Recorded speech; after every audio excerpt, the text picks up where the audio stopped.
Nós temos 3 perguntas feitas pela ética e que dão 3 paradigmas da história da nossa cultura. Os antigos, eles faziam a seguinte pergunta, a pergunta ética por excelência deles: como viver? Os modernos mudaram essa pergunta. A ética dos modernos gira em torno do como é que há pessoas que vivem de um modo e há pessoas tão inteligentes quanto que vivem de outro modo. Qual certo? Os contemporâneos alteraram ainda mais a pergunta da ética. O mundo contemporâneo é um mundo que faz uma pergunta ética: como é que o outro vive de modo que eu possa aparecer para ele e de modo que eu possa concorrer e ganhar dele? Vejam que na pergunta ética antiga está envolvido a noção de eudaimonia, de felicidade.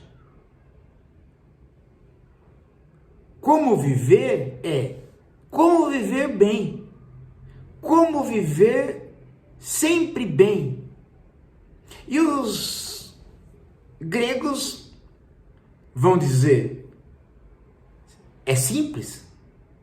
Basta você fazer o que o ethos, daí a palavra ética, o ethos diz que você tem que fazer. O que é o ethos? São os costumes, as normas, os hábitos de uma comunidade. Se você segue, você está em harmonia com a comunidade, portanto, em harmonia com os outros homens e certamente em harmonia com os deuses, uma vez que aquela comunidade, ela é uma comunidade que deve ter os seus deuses. Então, esta vida harmônica com a comunidade vai trazer uma prosperidade geral e a sua prosperidade também. Ser uma cidade livre é não seguir o ethos da outra cidade, é poder seguir o seu próprio ethos. Portanto, a liberdade no mundo antigo não está articulada ao indivíduo, ela está articulada à comunidade. A democracia grega não luta, não põe em questão como um valor a liberdade individual. Você não tem minorias pedindo liberdade ou pedindo direitos. Você tem o ethos da comunidade, os usos e costumes de Atenas, os usos e costumes de Esparta. Quando é que há a perda de liberdade? Quando você não pode fazer os seus usos e costumes. Quando você levanta de manhã e tem que fazer um hábito que não era o seu, que não era o da sua cidade. A sua cidade foi dominada e puseram outros hábitos para você, outros deuses, outras práticas. Então, como viver seguindo a cidade? Seguindo a polis. Portanto, sob uma boa política, uma boa administração da polis, faz com que a questão ética se resolva. Você pode viver de acordo com a polis. Nada do que você faz no seu dia a dia não está em acordo com o que os outros cidadãos fazem. Há, digamos assim, uma prática que é alguma coisa da natureza do ateniense, da natureza do espartano, da natureza do tebano e etc. A quebra da ética é quando o ethos não pode ser desenvolvido. Agora, os modernos, gente, principalmente com Descartes, começam a fazer a seguinte questão: pera lá, eu sou dotado de razão, eu sou inteligente, eu acredito em tais e tais coisas, então o modo como eu vivo é o correto. Só que eu viajo, encontro povos completamente diferentes, e eis que Descartes, né, está vivendo na entrada da modernidade e, portanto, sob o efeito das grandes navegações.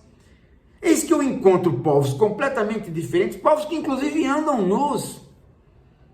Mas eis que eu transito também na própria Europa e eu já vejo que o cristianismo, que era uma unidade, não é mais.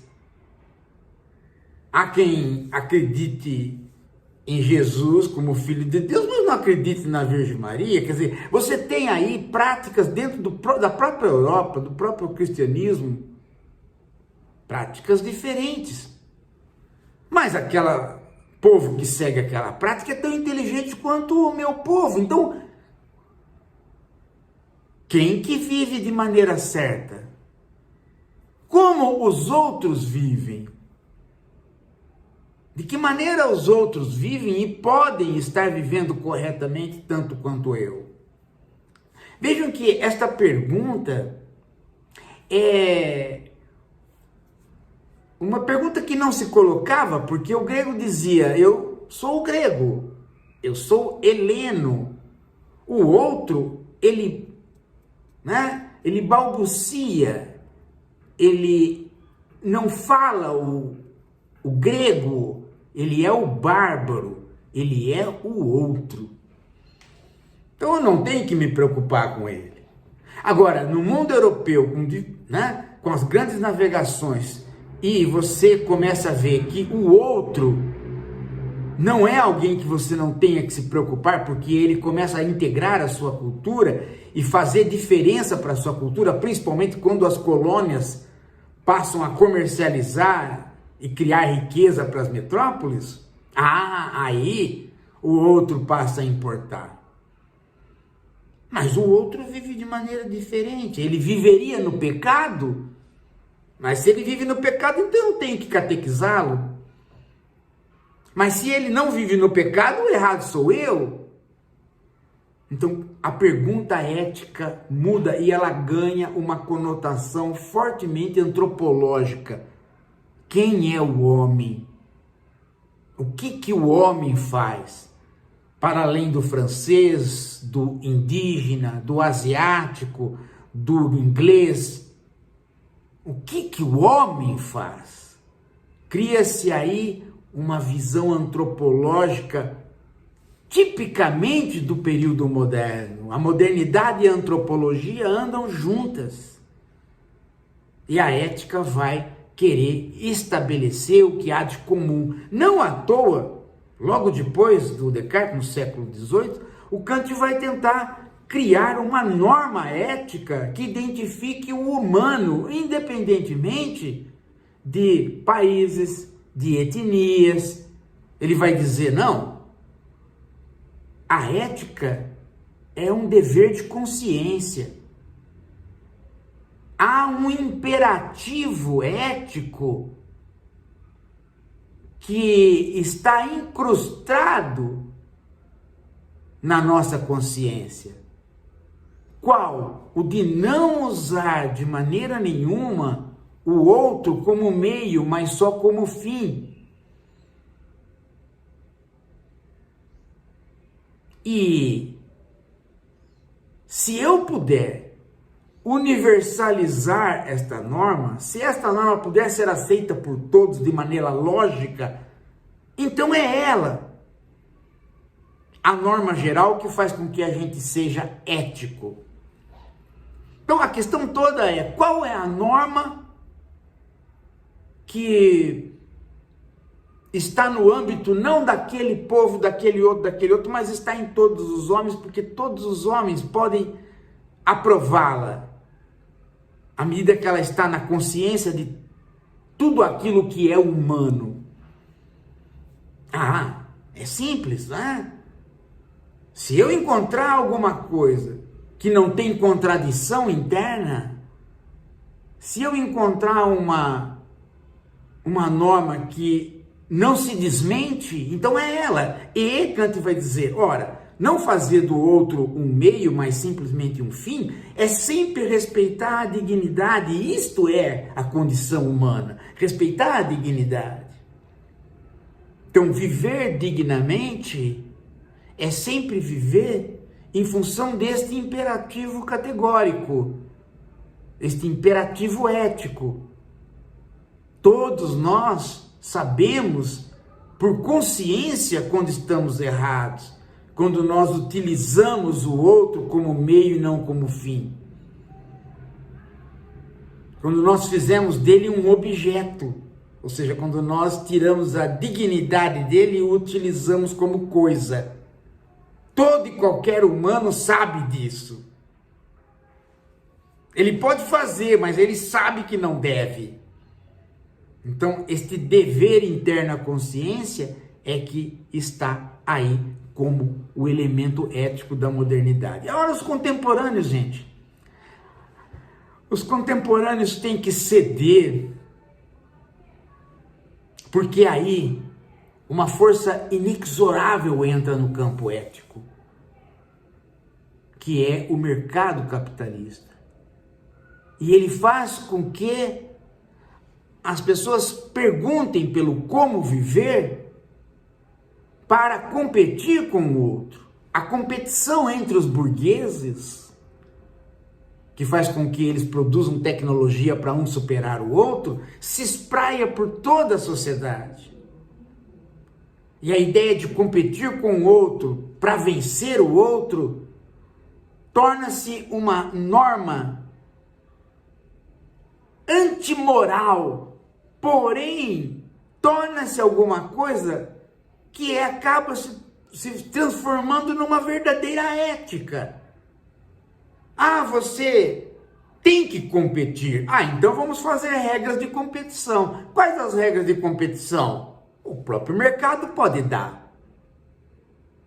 Jogue os homens e as mercadorias, façam que mercadorias e homens, que agora são a mesma coisa, apareçam aos olhos dos outros e que as pessoas escolham. Pronto, está aí a norma ética do mundo contemporâneo. Deixe-me escolher a minha mercadoria, deixe-me escolher a minha esposa, deixe-me escolher o meu homem, deixe-me escolher o meu pet, deixe-me escolher os meus filhos, deixe-me escolher a minha carga genética, deixe-me escolher as minhas doenças, deixe-me escolher onde eu morro, deixe-me escolher os meus deuses, deixe-me escolher. Deixem a liberdade de escolha. Tem que vigorar a possibilidade de eu estar competindo. Então, fundamentalmente, sejamos todos transparentes, bem visíveis. Estejamos todos na vitrine, para que todo mundo veja todo mundo. Para que nós não sejamos os homens de Hobbes, a da guerra de todos contra todos, mas os homens da visão de todos em relação a todos. O grande mercado vai fazer isto. E se você tem uma internet que cobre este mercado, então todo mundo se torna imagem e todo mundo vê todo mundo. As possibilidades de liberdade de escolha são postas aí como uma ética para os contemporâneos. Daí a ideia, né? Sensacional, todas as vezes que se fala em ética no mundo contemporâneo, qual é a palavra?